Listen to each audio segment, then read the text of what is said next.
Pode ser preconceituoso, pode ser de mau gosto, mas é fato.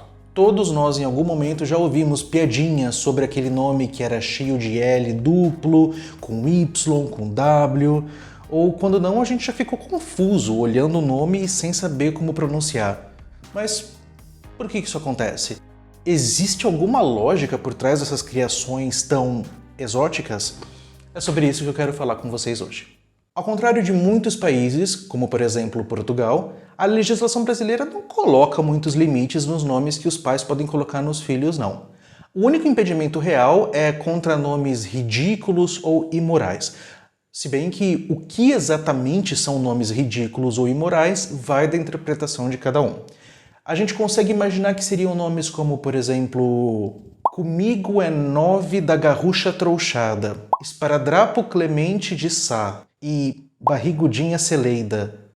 Todos esses nomes reais já registrados, mas fora isso, a criatividade pode correr solta. Não deve ser surpresa para ninguém que a maioria dos nomes excêntricos que a gente encontra por aí tem origem ou inspiração na língua inglesa. Eu acho importante ressaltar isso em vez de simplesmente falar que são nomes estrangeiros, porque a inspiração da língua inglesa é um dos motivos pelos quais a gente encontra tantos nomes com W, Y e letras duplas, mas bem menos nomes de origem evidentemente indígena, africana ou asiática, por exemplo. O valor que a gente atribui a uma língua é indissociável do valor que a gente atribui aos falantes daquela língua. Ou seja, se é um preconceito que está dentro da gente, se a gente acha que um certo grupo é composto por pessoas selvagens, burras ou feias, a gente também tende a desvalorizar a língua que aquele grupo fala e achar que aquela língua também é selvagem, feia e pouco sofisticada. E mais uma vez, não deve ser surpresa para ninguém que, para a maioria das pessoas, tirando talvez um fã da Melipolen aqui, um otaku ali, o grupo considerado o suprassumo do chique, quem é considerado mais legal, quem todo mundo aspira a ser, grosso modo são os estrangeiros falantes de inglês, principalmente os falantes de inglês dos Estados Unidos. O inglês está por todo lado, nos filmes, nas séries, na tecnologia, na música e, em maior ou menor grau, praticamente todos nós acabamos associando valores positivos a essa língua e, por extensão, as pessoas que falam essa língua. Nada mais natural, então, do que a gente tentar, vamos dizer assim, esfregar para ver se a riqueza pega e incorporar alguns elementos que a gente entende como típicos do inglês para deixar o nome dos nossos pequerruchos assim únicos. Uma pesquisa interessante sobre isso aconteceu entre 2013 e 2014. A Natália Macedo, que inclusive participa do mesmo grupo de pesquisa do que eu, a gente tem a mesma orientadora, beijo Natália, coletou mais de 14 mil nomes em 66 escolas municipais de São Carlos, aqui no interior de São Paulo. A maioria, 76% dos nomes coletados, era composta de nomes comuns no português brasileiro. Esses nomes que a gente ouve e nem presta muita atenção. Mas o curioso é que, dessa maioria de 76%, quase metade, 45%, apresentava variação na ortografia. São aqueles nomes que quando a gente ouve nem causam estranhamento, nomes como Felipe e Júlia, mas que foram registrados com ortografias bem diferentes, ortografias como...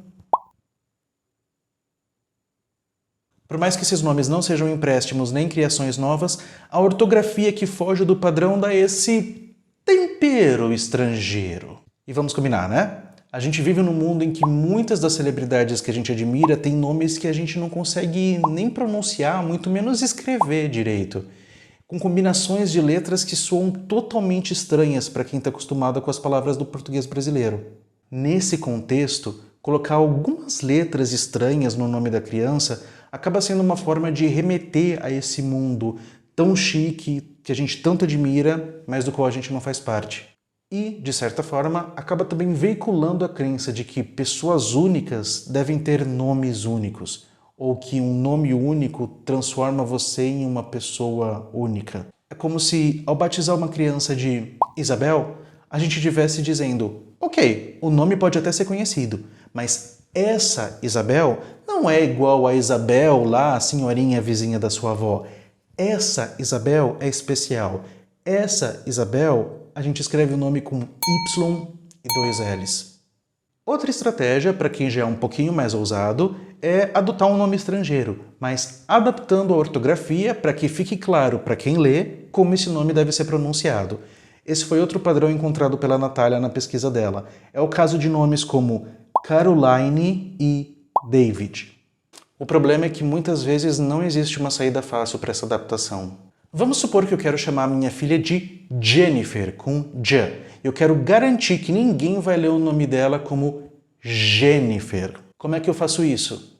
Algumas saídas que a gente já viu por aí incluem colocar um H depois do J, usar DJ ou até mesmo um H depois do D. A criatividade das pessoas para encontrar uma saída é impressionante. E olha que eu nem mencionei ainda se são 2 N's ou um só, 2 F's ou um só. Para vocês terem uma ideia, na pesquisa dela, a Natália encontrou todas essas versões de Jennifer aqui, ó.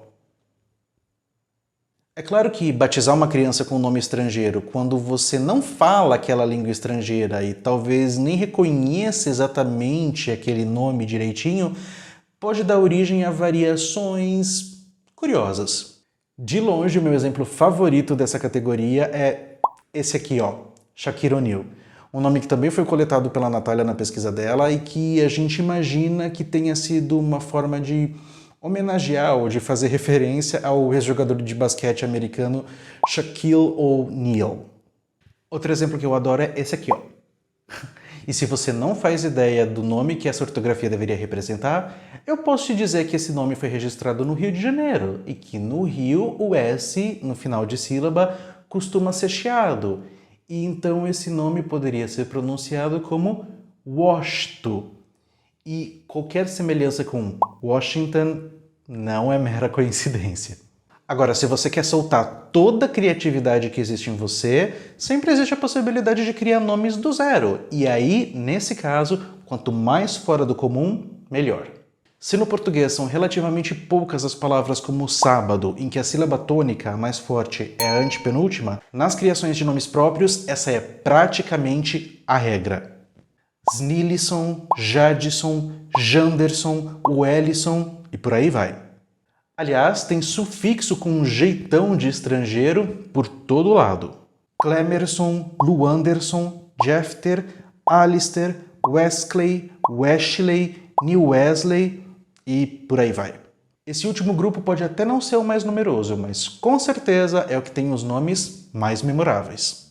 É muito fácil a gente cair na tentação de debochar, de rir desses nomes excêntricos e das pessoas que dão esses nomes para os filhos. De fato, ninguém é obrigado a gostar, a achar esses nomes bonitos. Mas é importante a gente lembrar que, por mais ridículo que isso possa soar para alguns, lá no fundo, dar um nome desses para uma criança é uma forma de, pelo menos através do nome, tentar aproximar essa criança desse mundo maravilhoso, desse mundo mágico, com o qual a gente tanto sonha, mas do qual a gente é excluído. Se por um lado muita gente acha ridículo dar para uma criança um nome que você não tem muita certeza de como pronunciar ou como escrever, por outro lado, isso acaba sendo até comovente. É uma forma de fazer com que, pelo menos no nome, essa criança seja como essas celebridades ricas e maravilhosas que a gente vê o tempo todo. Essas celebridades que muitas vezes a gente só consegue entender numa série dublada, porque elas falam um idioma estrangeiro. Por último, vale mencionar que isso não é um fenômeno exclusivo aqui do Brasil, não. Existem estudos em vários países mostrando como grupos sociais distintos dão nomes distintos para os filhos. Eu consigo pensar assim de cabeça num estudo que falava sobre como as pessoas negras dos Estados Unidos costumavam escolher nomes muito diferentes dos nomes que as pessoas brancas escolhiam para dar para os filhos. Mas isso é assunto para outra hora. Se você quiser, deixa aqui seu comentário e eu faço um vídeo sobre isso no futuro. A maior parte dos exemplos desse vídeo veio da dissertação de mestrado da Natália Macedo. Essa dissertação virou livro e dá para baixar o livro de graça nesse link aqui que eu coloquei na descrição. Junto com o link vocês vão encontrar outras referências, inclusive artigos da professora Gladys Massini Cagliari, que orientou a Natália no mestrado e no doutorado e é a minha orientadora também, agora no doutorado, foi no mestrado, enfim, beijo Gladys. Muito obrigado por ter assistido esse vídeo até o final, curta, deixa seu comentário dizendo o que achou, assine o canal para mais vídeos a respeito de nomes no futuro. Abra os ouvidos e até a próxima.